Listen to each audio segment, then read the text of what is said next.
नमस्कार, आप देख रहे हैं एमएस टीवी और मैं हूं आपके साथ कंचन। आई नजर डालते हैं उत्तराखंड की कुछ खास खबरों पर। मुख्यमंत्री पुष्कर सिंह धामी ने आज पंडित दीनदयाल उपाध्याय की जयंती के अवसर पर दीनदयाल पार्क देहरादून में स्थित उनकी प्रतिमा और मुख्यमंत्री आवास में पंडित दीनदयाल उपाध्याय के चित्र पर श्रद्धा सुमन अर्पित कर माल्यार्पण करते हुए उनका स्मरण किया। मुख्यमंत्री ने कहा कि पंडित दीनदयाल उपाध्याय ने समाज के वंचित, गरीब और पिछड़े वर्गों के उत्थान के लिए जीवन भर कार्य किया। उनकी शिक्षाएं और आदर्श आज भी हमारे लिए प्रेरणा स्रोत है। मुख्यमंत्री ने पंडित दीनदयाल उपाध्याय के विचारों और अंत्योदय के संकल्प को राज्य की विकास नीति की प्रेरणा बताया। उन्होंने कहा कि राज्य सरकार केंद्र और राज्य सरकार की योजनाओं का लाभ समाज के अंतिम व्यक्ति तक पहुंचाने की दिशा में निरंतर कार्य कर रही है।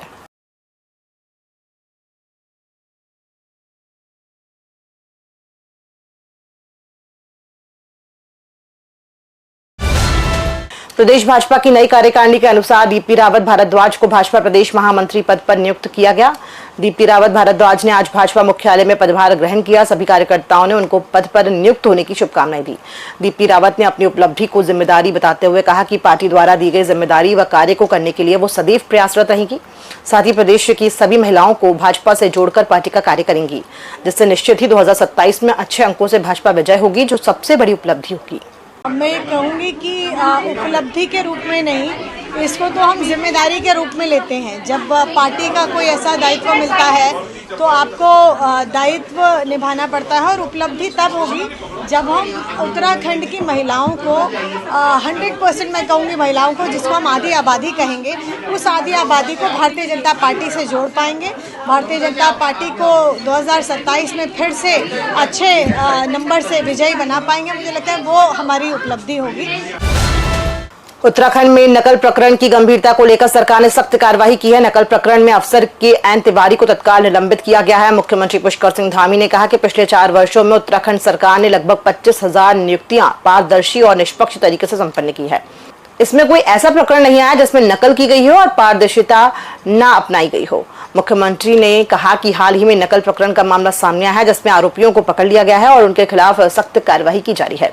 जो भी उस केंद्र या परीक्षा से संबंधित जिनके ऊपर भी अपने दायित्व का निर्वहन करने का आरोप है, उनके खिलाफ कठोर कार्रवाई होगी, किसी को बख्शा नहीं जाएगा। साथ ही उन्होंने कहा कि इस प्रकरण को लेकर SIT का गठन कर दिया गया है। कि आज 25,000 अभी तक नियुक्तियां संपन्न हो चुकी हैं और एक में भी किसी में भी कोई ऐसा प्रकरण नहीं आया जिसमें कहीं पर नकल की गई हो, कहीं पर पारदर्शिता न अपनाई गई हो। और एक प्रकरण जो सामने आया है उसमें प्रथम दृष्टया जिनको भी जो भी आरोपी थे उनके खिलाफ कार्रवाई हुई है, उनको पकड़ लिया गया है और उसमें सघन जांच चल रही है। भारतीय राजनीति के पुरोधा पुरुष पंडित दीनदयाल उपाध्याय की जयंती आज बीजेपी मुख्यालय में मनाई गई। साथ ही उनके चित्र पर माल्यार्पण किया गया। इस विषय पर बात करते हुए भाजपा के मीडिया प्रभारी मनवीर चौहान ने कहा कि आज पूरे प्रदेश में डॉक्टर दीनदयाल उपाध्याय की जयंती को मनाया जा रहा है और राज्य में अलग अलग कार्यक्रम चलाए जा रहे हैं। उनके विचारों को भारतीय जनता पार्टी आज पूरे देश में आगे बढ़ा रही है।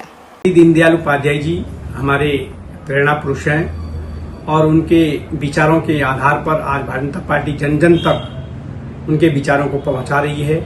और उनके विचारों के अनुरूप जो उनकी सोच थी, उनका विचार था कि समाज के अंतिम छोर पर बैठे व्यक्ति के चेहरे पर कैसे मुस्कान हो, समाज के अंतिम छोर पर बैठा व्यक्ति कैसे अग्रिम पंक्ति में आ सके, उसका सर्वांगीण विकास हो।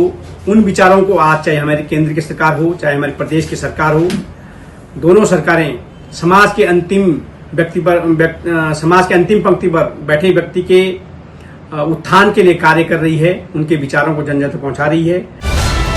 मुख्यमंत्री पुष्कर सिंह धामी ने पंडित दीनदयाल उपाध्याय की जयंती के अवसर मेधावी छात्र छात्राओं को सम्मानित किया। इस मौके पर शिक्षा मंत्री डॉक्टर धन सिंह रावत मौजूद रहे। सीएम धामी ने टॉपर विद्यार्थियों को बधाई दी और कहा कि पंडित दीनदयाल उपाध्याय भारत माता के सच्चे सपूत थे। सीएम ने कहा कि 2100 शिक्षकों की विज्ञप्ति जल्द जारी होगी, जिसके बाद प्राइमरी स्कूलों में जल्द शिक्षकों को बढ़ाया जाएगा। उन्होंने कहा कि हर्ष का विषय है कि 75 मेधावी छात्र छात्राओं को सम्मानित किया गया है। 3 उत्कृष्ट विद्यालयों को भी आज यहां सम्मानित किया गया। सीएम धामी ने बधाई दी। सीएम ने कहा कि मुझे विश्वास है कि इस मेहनत के साथ देश का नाम भी रोशन करेंगे। उन्होंने कहा कि प्रधानमंत्री के मार्गदर्शन में नवाचार, डिजिटल लर्निंग को ध्यान में रखते हुए हमारी सरकार प्रतिबद्ध होकर काम कर रही है। मुख्यमंत्री पुष्कर सिंह धामी यूके SSSC परीक्षा में हुए पेपर लीक पर किसी को बख्शने के मूड में नहीं नजर आ रहे हैं। उनके सख्त निर्देशों का ही परिणाम अब कार्रवाई के रूप में भी देखने को मिल रहा है, जिसमें हरिद्वार के जिस परीक्षा केंद्र में पेपर लीक का मामला पकड़ा गया उसके सेक्टर मजिस्ट्रेट को तत्काल प्रभाव से निलंबित कर दिया गया है। सेक्टर मजिस्ट्रेट के द्वारा अपने कर्तव्यों में ढिलाई करना पाएगा, जिसके चलते कार्रवाई हुई है। मुख्यमंत्री पुष्कर सिंह धामी ने भी इस पर कहा कि अब तक 4 वर्षों में पारदर्शी तरीके से भर्ती प्रक्रिया के चलते 25,000 युवाओं को सरकारी नौकरी मिली है, लेकिन इस दौरान जो ये मामला आया है इसमें भी हाईकोर्ट के सेवानिवृत्त जज की निगरानी में SIT का गठन कर दिया गया है, जो जल्द ही पूरे मामले की जांच करेगी। साथ ही मुख्यमंत्री ने अभिभावकों और अभ्यर्थियों से भी आह्वान किया है कि परीक्षा पूरी पारदर्शिता के साथ हुई है और आने वाली परीक्षाओं की तैयारी में अभ्यर्थी जुटे रहे। देखिए, पिछले 4 वर्षों में हमने 25,000 नियुक्तियां पारदर्शी और निष्पक्ष तरीके से संपन्न की हैं। उसी का परिणाम है कि आज 25,000 अभी तक नियुक्तियां संपन्न हो चुकी हैं और एक में भी किसी में भी कोई ऐसा प्रकरण नहीं आया जिसमें कहीं पर नकल की गई हो, कहीं पर पारदर्शिता न अपनाई गई हो। और एक प्रकरण जो सामने आया है उसमें प्रथम दृष्टया जिन को भी जो भी आरोपी थे उनके खिलाफ कार्रवाई हुई है, उनको पकड़ लिया गया है और उसमें सघन जांच चल रही है। जो भी उस केंद्र से संबंधित या उस परीक्षा से संबंधित जिनके ऊपर भी अपने दायित्वों का निर्वहन करने का आरोप है या जिन्होंने कर्तव्यों में ढिलाई बरती है, उनके खिलाफ कठोर कार्रवाई होगी। किसी को छोड़ा नहीं जाएगा। एक एक नकल माफिया को या नकल के काम को आगे बढ़ाने वालों को या जिन्होंने भी इस भर्ती प्रक्रिया को खराब करने का प्रयास किया है, उनको जेल की सलाखों के पीछे भेजा जाएगा। इसके लिए SIT का गठन कर दिया गया है। सरोवर नगरी नैनीताल से दूर कुमाऊं आयुक्त और सचिव मुख्यमंत्री दीपक रावत ने अपना जन्मदिन सादगी व अनोखे अंदाज में मनाया। उन्होंने ये विशेष दिन हल्द्वानी बरेली रोड मोतीनगर हाथी खाल स्थित कष्ट आश्रम के निवासियों के बीच मनाकर उन्हें मिठाई खिलाई और वस्त्र वितरित किए। इस दौरान आश्रम में रहने वाले लोगों पर खासा उत्साह देखने को मिला। आयुक्त श्री रावत ने आश्रम में रह रही कुल 32 लोगों से मुलाकात की, जिसमें 23 महिलाओं, 9 पुरुषों और उनके बच्चों से संवाद किया और उनकी समस्याएं सुनी। त्वरित कार्रवाई करने का आश्वासन दिया। निवासियों ने आश्रम भवनों की मरम्मत और आवश्यक सुविधाओं की मांग रखी। पुराना आश्रम है और इसमें वर्तमान में कुल मिला के 32 लोग निवास कर रहे हैं। इसमें से 23 लेडीज हैं और 9 इसमें से जेंट्स हैं।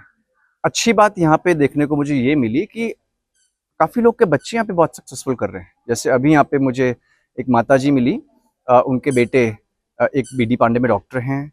एक और माताजी मिली, उनके बेटे सुशीला तिवारी में नर्सिंग कर रहे हैं, कुछ अच्छी जगहों पे पढ़ाई कर रहे हैं। आपने जो दिक्कतें बताई मुझे, 1-2 केस में तो ये बताया कि आयुष्मान कार्ड नहीं बना है, वो बन जाएगा। एक माताजी ने कहा कि उनका चालान हो रखा है गाड़ी का, उसको भी हम ठीक कर देंगे। दूसरा, आप लोगों का ये कहना है कि जिन घरों में ये रहते हैं इनकी लंबे समय से मरम्मत नहीं हुई है, उसकी मरम्मत करवानी है, तो वो भी उसको हम टेकअप करके मरम्मत करवा देंगे। खबरों में फिलहाल इतना ही। दीजिए इजाजत। नमस्कार।